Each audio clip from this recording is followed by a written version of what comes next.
मेरा अनुरोध, इस इंडस्ट्री को समझना ही होगा। हर बिजनेस का अपना एक बेसिक ढांचा होता है, एक डीएनए होता है, एक अलग जीन्स होते हैं, कुछ फंडामेंटल्स होते हैं जिससे अगर नहीं समझा तो आप इतनी बड़ी गलती कर सकते हैं जिसे संभवतः भगवान भी माफ ना करे। डायरेक्ट सेलिंग बिजनेस ना तो प्रोडक्ट्स का बिजनेस है, ना ही किसी सेल्स एंड मार्केटिंग प्लान का। ये सिर्फ और सिर्फ लोगों का बिजनेस है।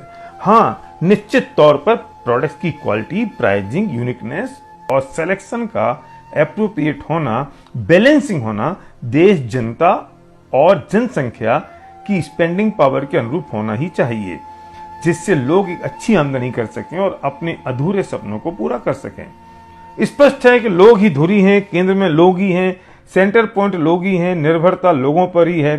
सब बातों से ऊपर हैं लोग, और लोग ही असली प्रोडक्ट्स हैं इस यूनिक बिजनेस के। आप पूरी दुनिया में छान लीजिए, बिना किसी कंडीशन के एक आम आदमी की कीमत जितनी इस बिजनेस ने की है उतनी कहीं और नहीं हुई है। एक ऑर्डिनरी व्यक्ति एक्स्ट्रा ऑर्डिनरी यही बन सकता है। किसी भी इंसान के लिए उसके सपने ही जीवन दान होता है। वे सिर्फ अपने सपनों के लिए काम करते हैं। सपनों में से ही रोमांच पैदा होता है। उनके सपने ही उनके लिए ड्राइविंग फोर्स हैं, और इसी ड्राइविंग फोर्स से इस बिजनेस के प्रोडक्ट्स मूव होते हैं, किसी और कारण से नहीं। इस बात का ज्ञान बहुत अच्छी तरह से होना ही चाहिए। इससे स्पष्ट हो जाता है कि आपका फोकस कहाँ होना चाहिए। दिल में सपने लिए हमारे लोग बहुत मासूम होते हैं। कुछ कर गुजरने की तमन्ना दिल में लिए एक आकाश समान आशा लिए खड़े रहते हैं। ये किसी राजनीतिक दल की नारेबाजी करने वाली भीड़ नहीं है। जो सही डायरेक्ट सेलिंग कंपनी शुरू करते हैं उनका दिल भी लोगों पर फिदा होना चाहिए। वे उन पर मर मिटें। उनके लिए दो प्रोडक्ट्स हैं, एक चेतन और एक अचेतन। चेतन प्रोडक्ट्स के कारण ही अचेतन प्रोडक्ट्स मूव होते हैं, इसलिए चेतन प्रोडक्ट्स उनके लिए सर्वोपरि होना ही चाहिए। यानी कि लोग, उनके लिए ईगो, स्वार्थ, बेईमानी, अपारदर्शिता का ना तो कोई स्थान है, ना ही इंटेंशन के अपवित्र होने की कोई गुंजाइश। उनके लिए ये कोई सामान्य ट्रेडिशनल बिजनेस नहीं होना चाहिए, क्योंकि ये लोगों के सपनों से जुड़ा मामला है। इसलिए ये दुनिया का सबसे अलग मॉडल है। ये लोगों की जिंदगियों का मामला है। वास्तव में तो आप लोगों की जिंदगियों के साथ खेल खेल रहे हैं। ये खेल बहुत आकर्षक है, श्रेष्ठ है, मंदिर जैसा पवित्र है, गंगा जल जैसा शुद्ध है, संतों के समागम जैसा है, किसी भी नेक काम से उत्कृष्ट है, नोबल पुरस्कार योग्य है। ध्यान रखना होगा, अगर आप डायरेक्ट सेलिंग बिजनेस में आ गए हैं तो आपको अपने आप में उच्चतम पवित्रता उत्पन्न करनी होगी। मन शुद्ध, वाणी शुद्ध, वचन शुद्ध रखना ही होगा। इस इंडस्ट्री का तो ये दुर्भाग्य ही है, जो करते तो सिर्फ मनी सर्कुलेशन है, फाइनेंशियल स्कीम्स हैं, और उन्हें डायरेक्ट सेलिंग का चमकीला चोगा पहना देते हैं, जिसकी चमक देखकर भोले भाले और लोभी लोग फंस जाते हैं। और न जाने कब वे कंपनियां रातों रात इस भूमंडल में दफन हो जाती हैं, और वे फिर थोड़े दिन बाद एक और नया चोगा पहनकर वापस प्रकट हो जाती हैं। मैं लोगों से अपील करना चाहता हूं कि इस तरह के लोभ में फंसकर अपने भविष्य और अपने परिवार के भविष्य के साथ खिलवाड़ ना करें। दुनिया में इजी मनी जैसी कोई चीज नहीं होती दोस्त। ध्यान रखना, हर चमकीली चीज सोना नहीं होती। इनकम लीगली, इथिकली और मॉरली सही होना चाहिए, और कभी भी कोई शॉर्टकट कानूनी रूप से सही हो ही नहीं सकता। अगर बैंक 3%, 3.5% इंटरेस्ट देता है और म्यूचुअल फंड 10-12% की बात करते हैं, अगर हम वॉरेन बफेट की बात करें तो वे कहते हैं मैंने अपनी पूरी जिंदगी में 18 से 20% की इनकम इन्वेस्टमेंट से ली है, और कोई और आपके पास आता है और ये इन्वेस्टमेंट की बात करता है और कहता है महीने के 10% मिलेंगे, कोई कहता है कि महीने के 5% मिलेंगे, कोई कहता है रोज के 2% मिलेंगे, तो समझ लो क्या वो सही हो सकता है। और हम अपनी गाड़ी खून पसीने की कमाई, अपनी इज्जत, अपना सम्मान दांव पे लगा देते हैं, जिसका हश्र बुराई होता है। भारी मन से कह रहा हूं, बेहतर है आप इस पवित्र बिजनेस से दूर चले जाएं, अगर आप इसके लिए तैयार नहीं हैं तो।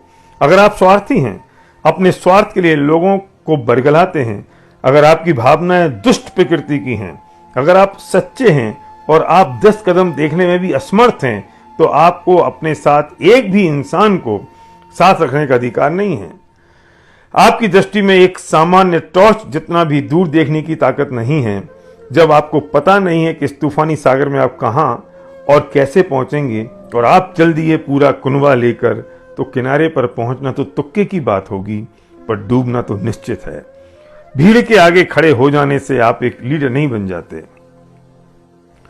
अगर आप एक भी व्यक्ति को अपने साथ ले आए हैं तो आपको बड़ी जिम्मेदारी महसूस करनी होगी, गंभीर जिम्मेदार बनना होगा। और अगर ये जिम्मेदारी आप महसूस नहीं करते हैं और ये बोझ आप उठाने में असमर्थ हैं, तो बेहतर है आप इस नेक काम से दूर चले जाएं।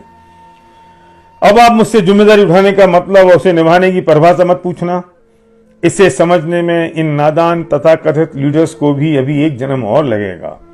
जीवन के किसी भी निर्णय के पीछे एक लंबी सर्वहिताय निस्वार्थ सोच, ना बदलने वाले सिद्धांत, कठोर मूल्य और पर्वत से भी अडिग ईमानदारी होनी चाहिए।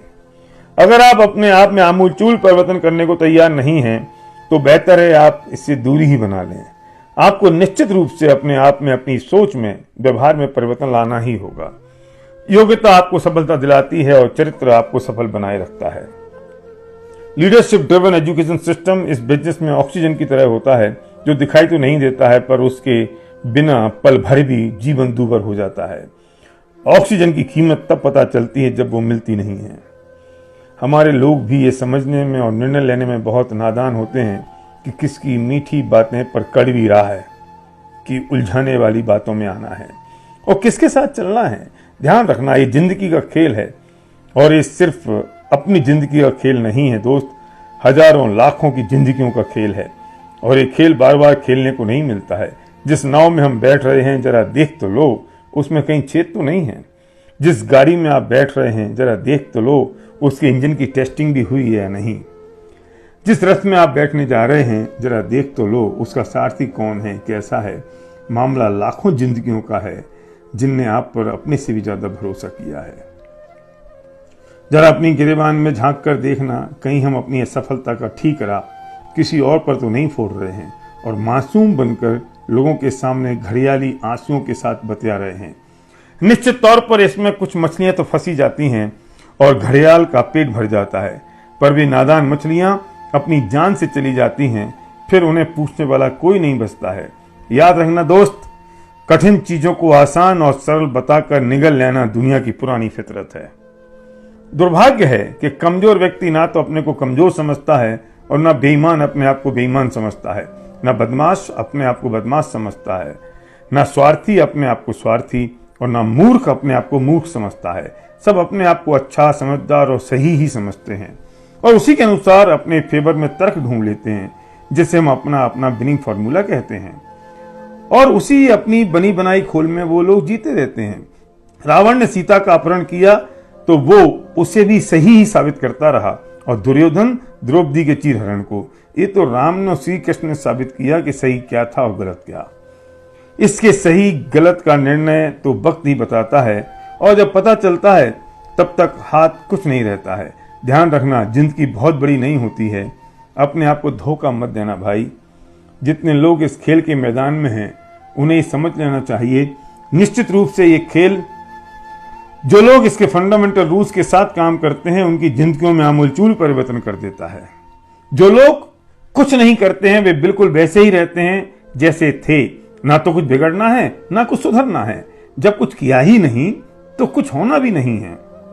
जो लोग इसके फंडामेंटल रूल्स को जानबूझकर या अनजाने में नहीं समझते हैं या समझने का लोगों के सामने नाटक करते हैं, उन्हें खत्म होते हुए भी इन्हीं आंखों ने बड़ी करीबी से देखा है और फिर वे कहीं के नहीं रहते हैं। अपने आप से वादा करना होगा हम अपने और अपनों के सपनों के लिए पवित्र मन से समर्पित हैं। इस संबंध में मेरा आपसे अनुरोध है, कृपया मेरी इस बात की कोई समीक्षा ना करें और ना ही इसे अपने ऊपर आने वाला तीर समझें।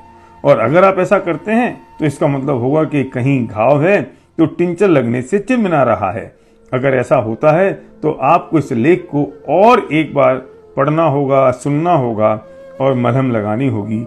किसी शायर ने कहा है, मगन था मैं सब्जी में नुक्स निकालने में और कोई खुदा से सूखी रोटी का शुक्र मना रहा था।